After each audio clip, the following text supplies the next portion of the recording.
teaching children the importance of sacrifices and putting efforts to achieving. In this day and age, we have superstars just from anything these days. You twerk, you're a superstar. You curse your mom, you're a superstar. You're rude to somebody, you're a superstar. But anyway, welcome to Common Sense, where we discuss topics and add common sense to it. What's your take on it? I think it's really important, actually, teaching kids the idea, the ability. I call it deferred gratification, especially I think more so in this age, purely because I think I'll say my kids to be, and I think your kids probably used to getting things instantaneously, purely because of the generation that they're in. Because I always say, I remember AOL dial-up. I remember having to wait. I remember a time where you basically couldn't, if your mom was on the phone, you couldn't be on the internet. That taught you patience, eh? It does. And honestly, it does teach you patience. And now you have kids and you tell them, oh, okay, limit your screen time. And they're like, no. And I'm like, what's going on? And it's just because they're just so used to getting things so quickly. But then also, it's just because of the society that we've created. So I think it does make them a bit impatient. It does. Because everything is instantaneous. Yeah.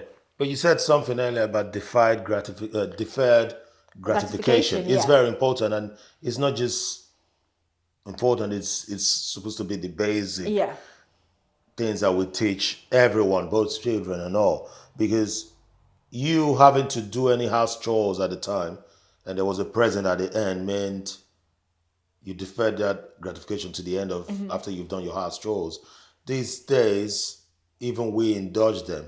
Go do your dishes, and they negotiate with you. It should never have been an opportunity for them to negotiate. Go do your dishes. You see what I mean? Yeah, no, I mean, Dad, can I just watch? Just play this last game of X versus 5 minutes. And the moment you say, yeah, just finish it, go to it, then it becomes 15, it becomes 20, it becomes 30. So they're not putting much effort into sacrificing anything, to achieving anything. They think it just comes instantaneously. You have to do it. It's also the society we've created for them, because I don't want to say society, but we drove this society to where it is. Of course. It is our lack of ability to spend time with them now. And we let the iPad and the TV groom our own children. That's led to this. It is also our impatience. We want things now. That's what was also led to that, because they train up a child in the way they should go, and when they go, they won't depart from it.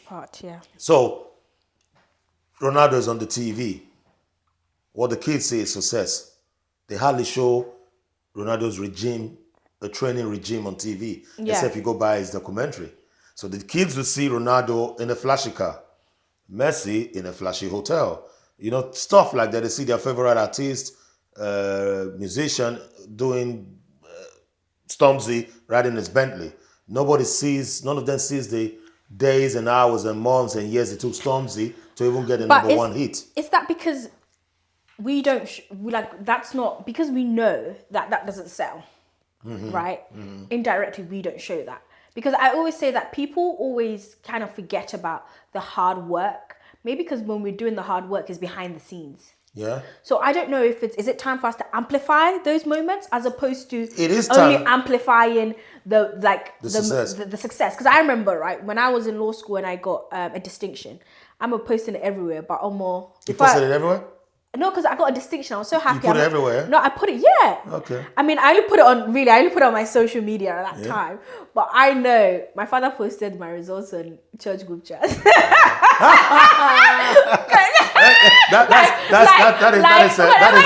is bola.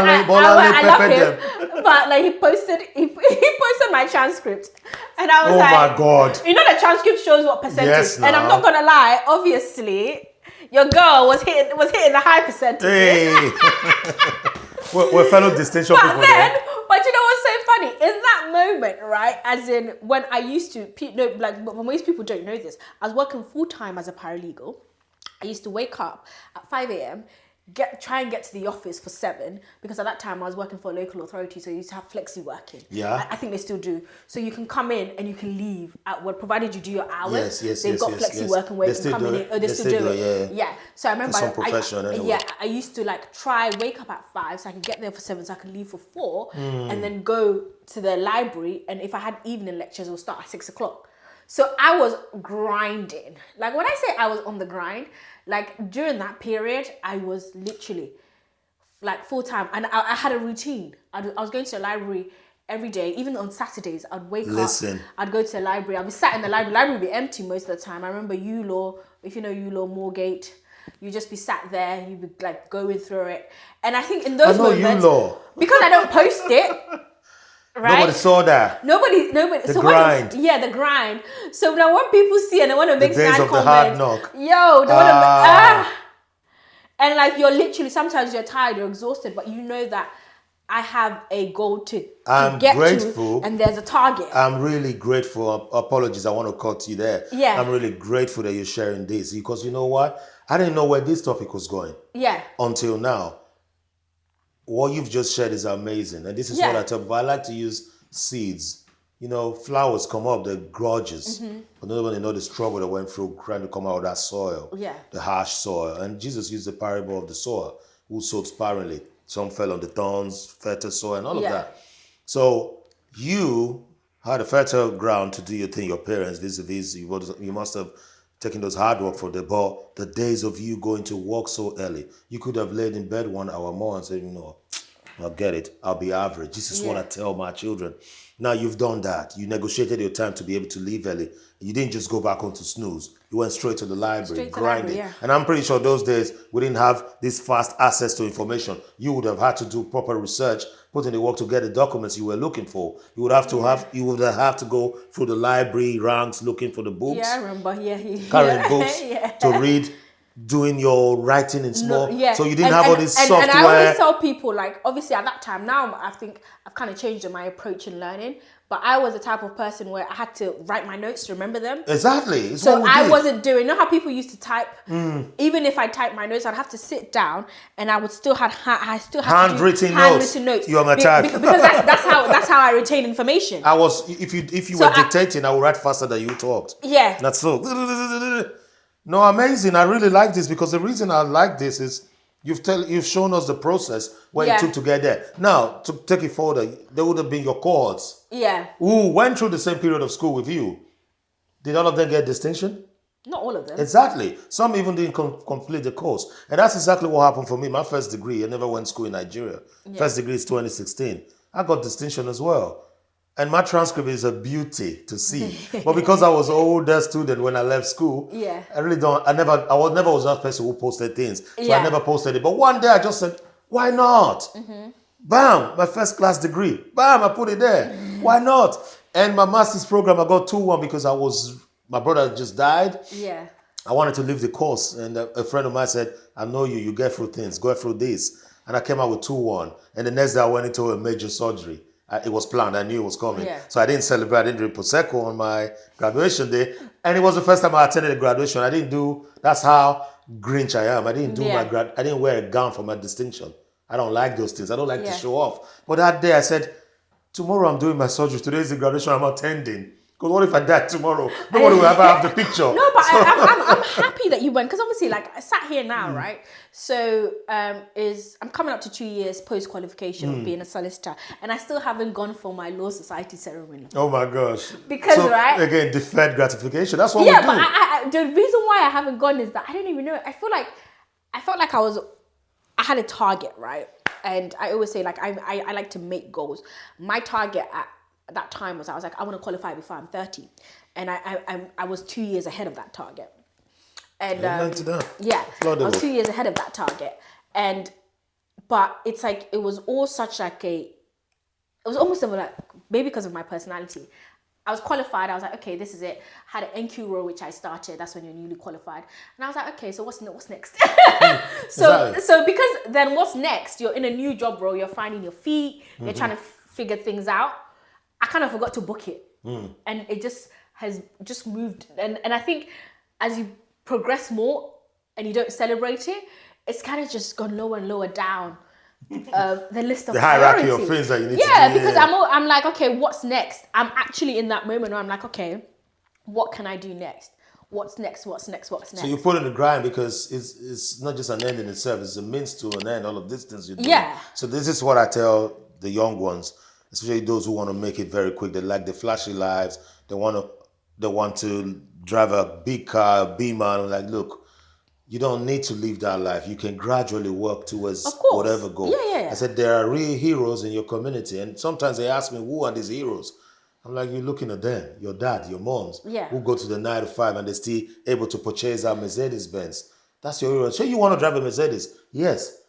Your dad is already driving a Mercedes. You don't see that. Because your dad is not about flashing. It's not flashing his boss driving job. Storms is driving the same car, but it's flashing. The TV shows you that. Yeah. But there is a process he went through. I'm a poet. I publish, but I'm still writing. So the time I write and the times I scribble, the times I have the mental block, you don't see it. But when I break those 10 lines out, you applaud them. But those 10 lines you saw that you went through in less than 30 seconds, it took me hours and weeks to write them. Yeah. To get something out there to add value. So it's about delaying those gratification and also thinking about adding value to society, not just to yourself. That's what matters. Yeah. Because if you delay that and put the efforts and sacrificing for, like, I like to use Ronaldo because that dude, it's all about sacrifice for him. This dude did something where on one of the sporting events, he pushed a can of Coke away or a bottle of Coke, destroyed Coca-Cola's stock. He said, I drink aqua, I drink water. So this dude is at the height of his game, 40 years old, still playing as if he's 20-something. Played with Rooney. No shades to Wayne Rooney. Wayne Rooney can't even breathe when he runs these days. They play together. But when Rooney said it, he said, because this dude will wake up 4 a.m. and be in the gym. Yeah. And when we left the football pitch, I said, are you coming? No, I'm going to the gym. So he knew what he was looking forward to. I want to be the best footballer in the world. Not just enough to be the best footballer. I want to be consecutively forever. Yeah. So I have got to put the work. I've got to then leave Coke alone. I've got to put those food alone, put them aside and face this. Clubbing is out of the question.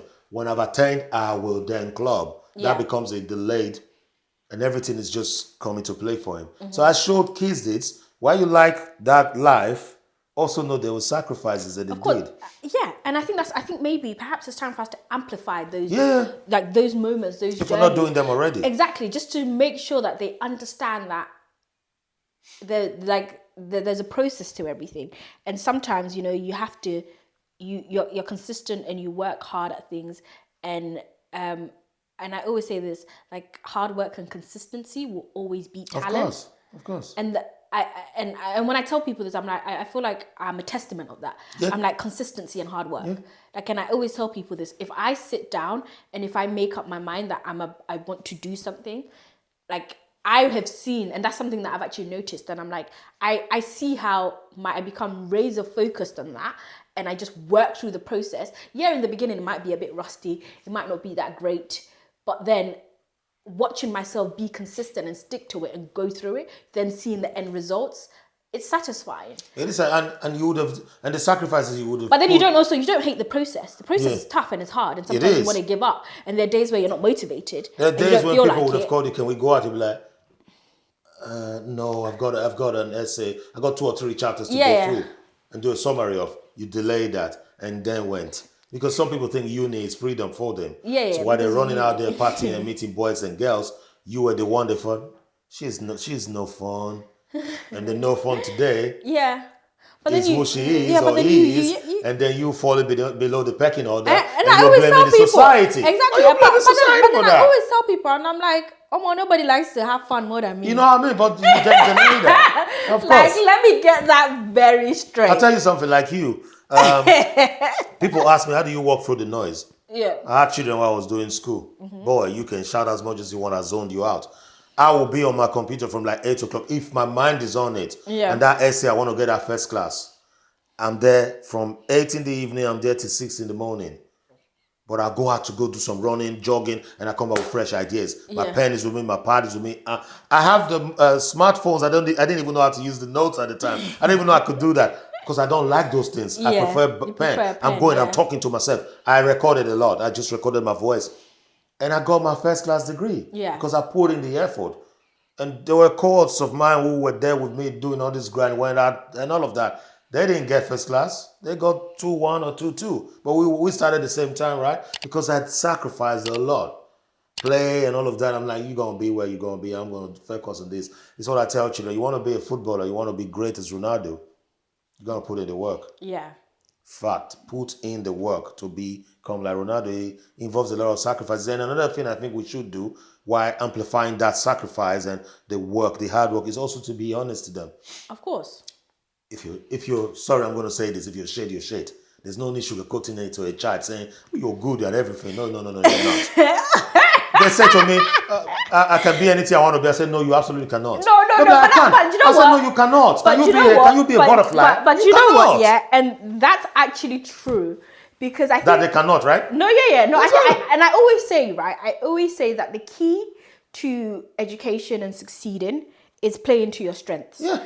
I don't understand why you can't, if you're very good at something, right? Why you don't focus on that? On that. And I see sometimes where and people try to push their kids to do stuff where honestly you're like, they're not good. But you can't say, you can't say it, because when you don't want to be the adult that's like putting a dampener on someone's dreams or something. But you're sat there like, why are you not telling your kid that they're horrible? Somebody told me my daughter is good. Not my daughter. They were telling me, quoting them now. My daughter is good by the camera. I think she'll be a model. I'm looking at a very ugly baby. I'm like, are you alright? I'm so sorry. You're not serious. This baby is short, big belly. They might have advert for them, but Yeah. against my thing, they went on and they took their 4K and they left. They ran. The people would scam them. But you said, just because she's good at it, she's always holding the phone. There are people who are good at karaoke. Don't make them Beyonce. Don't tell them, oh my God, I sing a lot in my bathroom. Are you going to tell me I'm the next Ron Kenoli? Because I shout gospels, I blaze gospels in my bathroom. No, I'm not. Tell me the truth, Julie. You're not good at that. You're good at pushing wheelbarrow. Then you go push wheelbarrow. Who knows? You might become the Dangote of that. What I'm trying to say is, I go to football games a lot with kids and all of that, and I saw parents just telling their children, oh, Jamie, oh, unlucky, Jamie. That's why I learned that. Oh, that's unlucky. You're better than that. Jamie is absolutely rubbish. Jamie can't even stop a ball. And you're just encouraging Jamie. That's going to damage Jamie. Because week in, week out, his mates are getting signed and Jamie is not being caught up. But mom and dad are there screaming, banging the door. Oh, Jamie, that's unlucky. You're good. You're very good. Oh, Jamie, next time, get over it. No. That's why Jamie's always crying. Tell him the truth. He cannot be. Who knows his strong point is just he draws a lot. But what's the approach though? I don't know, because I you know how parents are. Yeah. They always, I think especially when it's like, this is the being that you've created, you just only see the good in them. And perhaps I don't think they see good in them. I think parents mostly see their failure then. Yeah. They see it in the child and they're so afraid. Yeah. So it's their trajectory of their own personality on them. So a parent, for example, who wanted to be a doctor and fell short because they became pregnant or because hard work and they had to feed their family, then the man did not go on to do that. Now they have 2 children between them and they want to see the boy become a doctor. You're pushing that boy to that, but the boy is not bucking. So you're continuously imposing your own trajectory on that person. You want to see yourself in that person by all means, neglecting where their strength is, like you mentioned earlier. That person is good with drawing. You'll be like, no son of mine is going to be drawing on the street. Who does that help? Forgetting Picasso was there or stuff like that. Yeah. Because you're so focused, you wanted to be the next heart surgeon. Because you failed in that. So many parents do project. No, yeah, no. I've seen that a lot. They'll be like, that's true. I could have been the best singer. I gave it up for you guys. You are going to do it. Just because your daughter belted some very wrong notes in the bathroom. No, don't force them through that line. I was going to be the best model. Something happened. I had pregnancy. And now you're going to be that because you're slim and bony. No. That's not how it works. Yeah. They have to have their own personality about them. Yeah. You have to recognize it. I'll give you another story about Ronaldo. His friend, one of his best friends who always hanging around with him, it was the one they called up for trials. The dude and Ronaldo, good, fantastic footballers. He called Ronaldo to piggyback with him. He knew Ronaldo, they all broke, but the Ronaldo was even more broke than them. But he called, let's go. They will let you play. They played. But they picked the boy, they didn't pick Ronaldo. Go, it's there. The story is there. They picked that dude and not Ronaldo. The dude said to the person, because he knew that, he said, I'm not a hard worker. I love football. I want to play football. Well, he knew in him that 10 years down the line, his name will never be known. It will be forgotten. As a lot of footballers. But he said, this one is hunger. I know he's going to be mad. I'm better than anybody's hunger.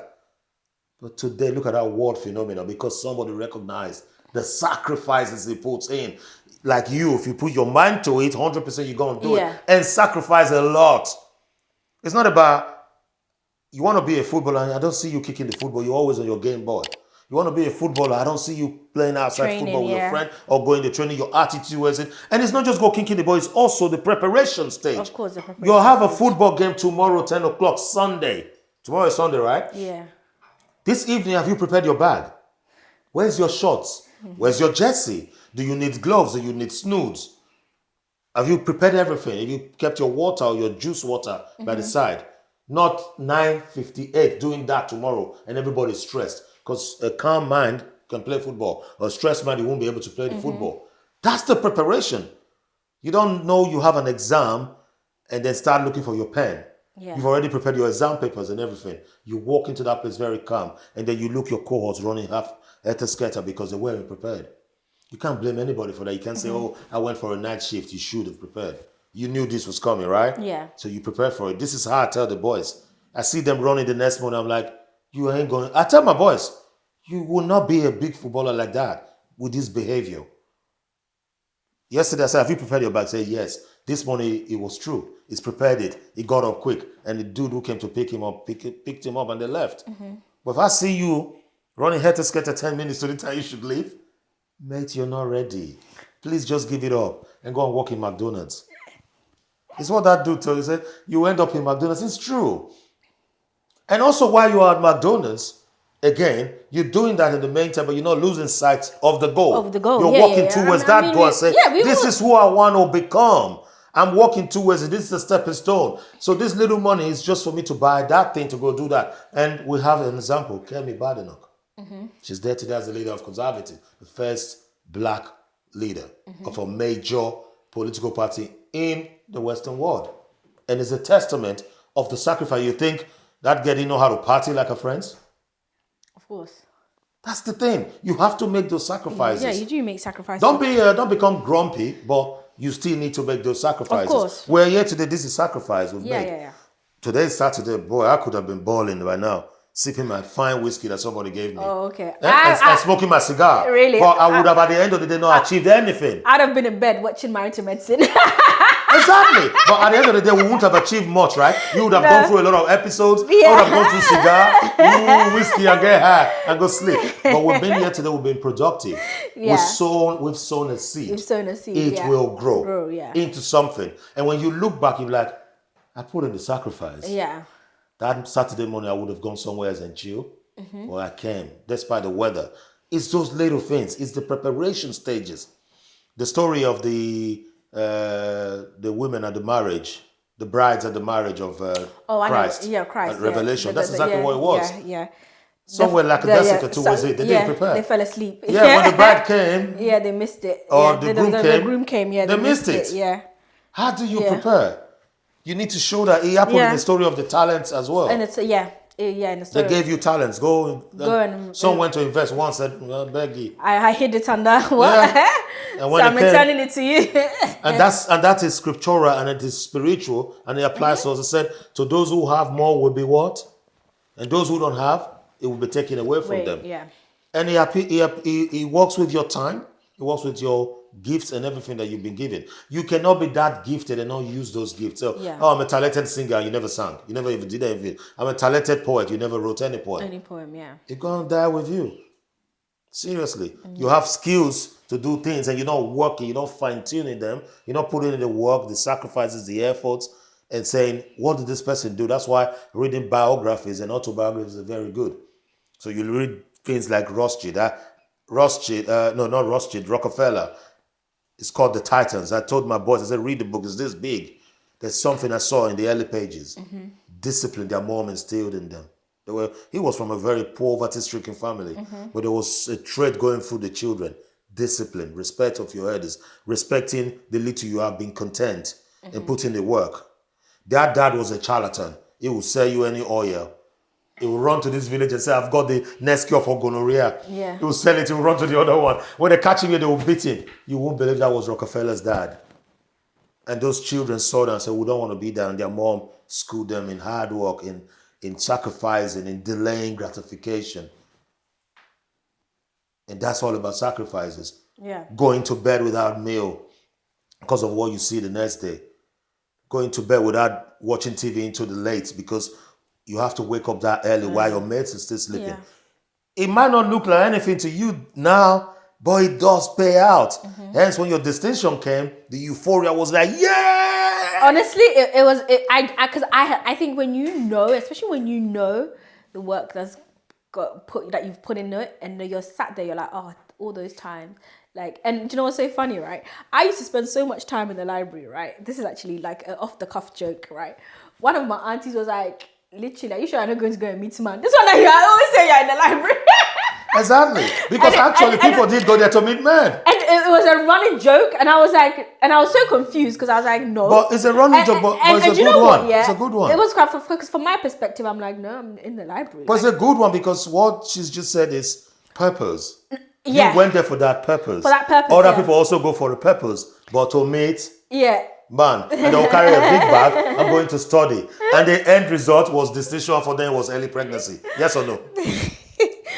On that note, we'll wrap up. Please, yes.